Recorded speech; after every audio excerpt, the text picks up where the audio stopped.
dream. I was flying high, I was feeling fine. I won't be put in line, 'cause I'm ready to do my time. Simply Financial with Christopher Calandra, Certified Financial Planner, is an innovative, comprehensive, informative, and cutting-edge podcast that discusses financial topics ranging from personal finance, economics, politics, and personal growth. Simply Financial will cover intriguing and thought-provoking questions so that the listener can simply increase their financial IQ. Welcome to the Simply Financial podcast. This is episode number 14, season number 3, and I'm your host, Christopher Calandra. So let's talk about investing versus paying off your mortgage. I think it's a great debate. Granted, I'm a tremendous financial geek. You may not find it as compelling a conversation as I do, but I think it's one of those really good debate topics because there is merit on both sides, and there may not be an absolute wrong answer or an absolute right answer. So let's talk a little bit about it. Owning a home is, I think we can all agree, part of the American dream.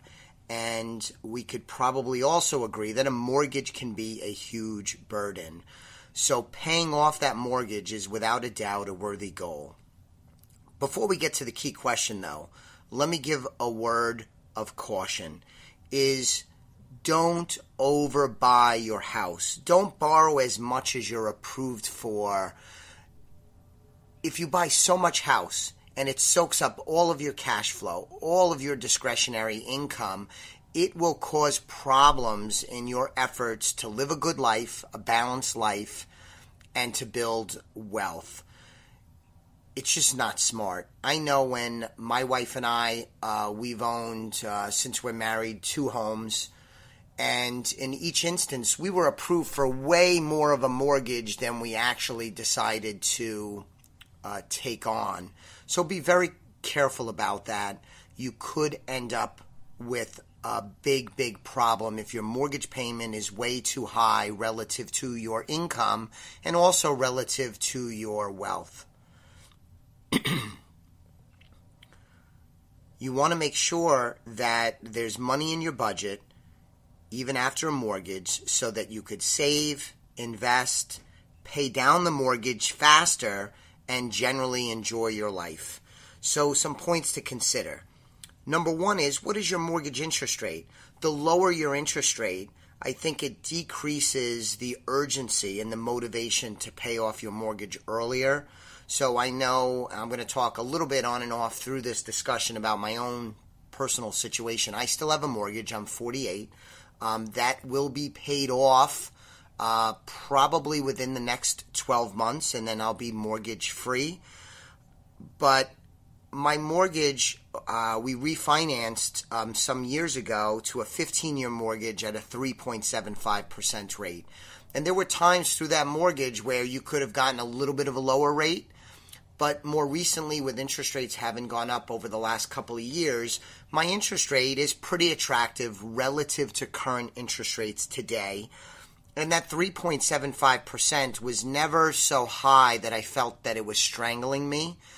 And as we talk, I'll fill you in some more. But for a long time, I felt that I could focus on other wealth-building things and let the mortgage just run its course at the lower 3.75% rate.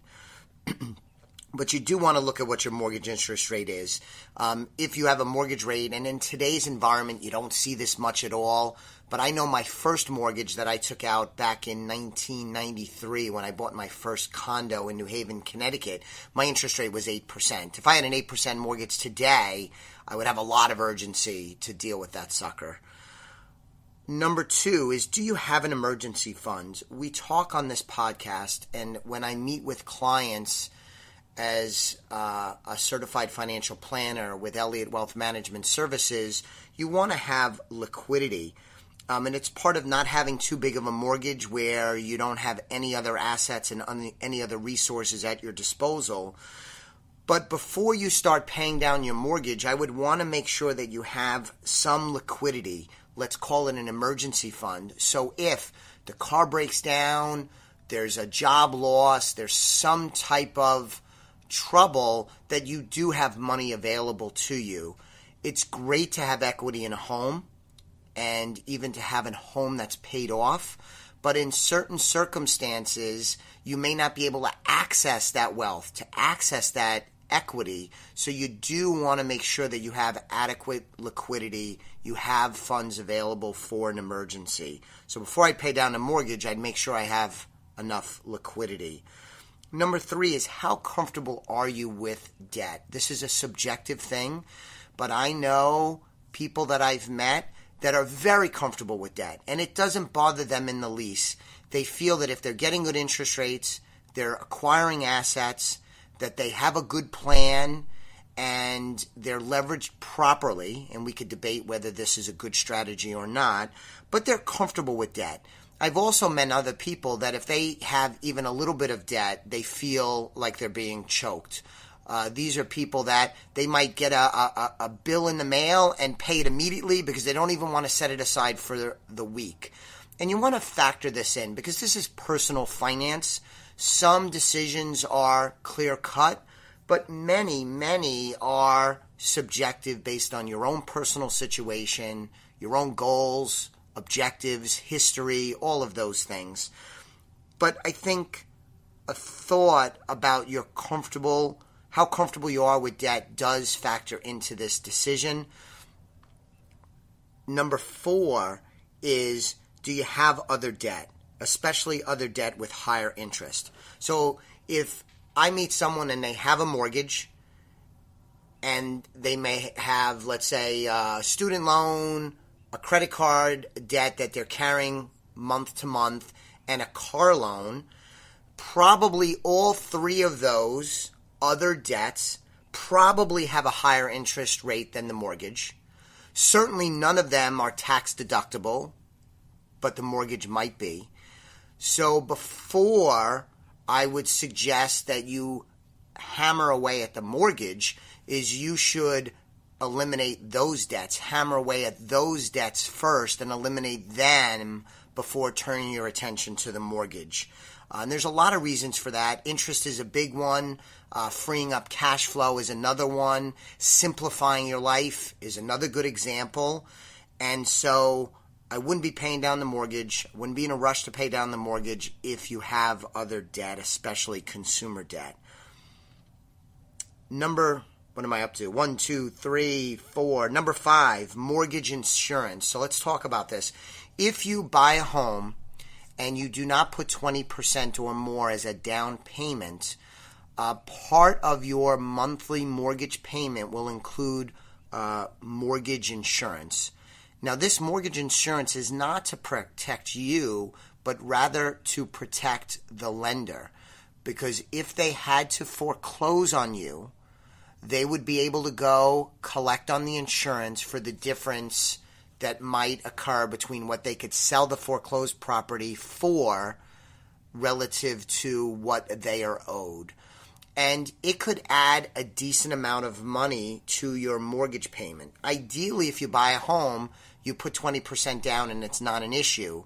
But I know I've owned 3 properties. I've already mentioned 2 I've bought since I've been married and 1 I bought before I was married. The first 2 properties I bought, I did not have 20% down. I think that's true, although I probably should have asked my wife Joelle about this. But I'm pretty sure the first 2 properties we didn't have 20% down. So then you carried the mortgage insurance. So you're paying a premium. It could be $100, $200, $300 or more. You're paying a premium for something that's not really protecting you, but protecting your lender. So it's a pretty good strategy to pay down your mortgage enough so that you have 20% equity in your property. Because if you could do that, in all likelihood, you could then go back to your lender and petition them to remove the mortgage insurance because their risk has been diminished to the point that they may agree to waive the mortgage insurance contingency and get rid of the mortgage insurance. So that'll save you money, add cash flow to your budget to either save, invest, pay down the mortgage, spend, whatever. So that's a pretty good strategy. Depending on the mortgage product you have, the process for getting mortgage insurance eliminated is different. Sometimes the mortgage company will simply do some quantitative internet search to figure out the value of your property, and it may be that easy.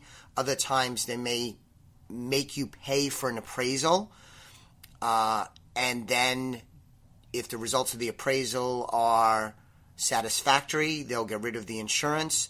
There's other times they won't do it for a period of time, and you may have to wait. So you'd have to, if you were in this situation, you'd have to find out from your lender exactly how it works. And then the last thing is are you saving for retirement? That's another important point to consider. I am not a big fan of just piling down, paying off your mortgage at the elimination of any other wealth building activity. I think you should save for retirement, whether you're just out of college, in your 30s, 40s, 50s, 60s. I think that should be a bread and butter part of your wealth building plan. And I've seen people that have simply paid down their mortgage and not done anything else. And could that work? Yes. There's certainly worse things, but I don't think that's optimal. And I think most financial planners, most of the financial press out there agrees with me. But again, it's not the worst thing in the world. So what do I think? In almost all instances, I prefer a balanced approach. So you need to have goals as to what you're trying to do financially. You need to be purposeful. So establish some goals. You need to back those goals and back that purpose by having a plan. In my household, we had a plan to have the mortgage paid off by the time I was 50. I am 48. I'll be 49 in October of 2019. And the way that things are projecting, we will come in ahead of schedule. But I want to be clear, for a long time, it was not really a focal point of our wealth building plan. I wanted to build the value in my business, Elliott Wealth Management Services, to build value in that business and grow it, growing my income and growing what that business was worth. I also wanted to contribute to my retirement accounts. I wanted to build up an adequate college fund for my children. And also along the way, I built up a small portfolio of investment real estate. But it was purposeful. We had goals. It was backed by a plan. My goals have changed as I've gotten into my mid to late 40s. Paying off the mortgage has now become more important than it was in the past.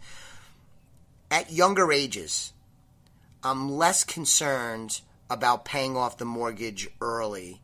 As long as we're building wealth, there's a plan in place, and we're being purposeful. I think paying off the mortgage at that point could wait a little bit till later. But as you get older, your payoff plans of your mortgage should accelerate. As you become more affluent, as you become wealthier, as you have less debt, as you check off other boxes like funding for college. My daughter is 18. She's a freshman in college. My son is 13.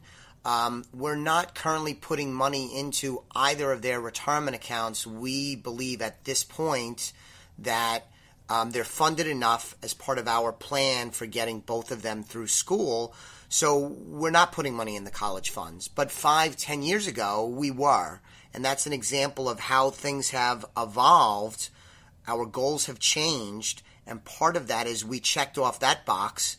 And then that frees up money and cash flow and our attention that we could go on to the next thing.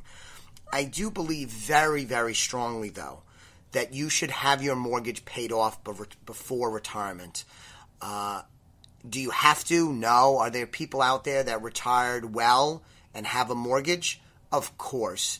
But philosophically, if you're planning things out well, it's a very, very good idea to enter into retirement mortgage-free, to have a roof over your head, and even in a worst-case scenario, you would have a home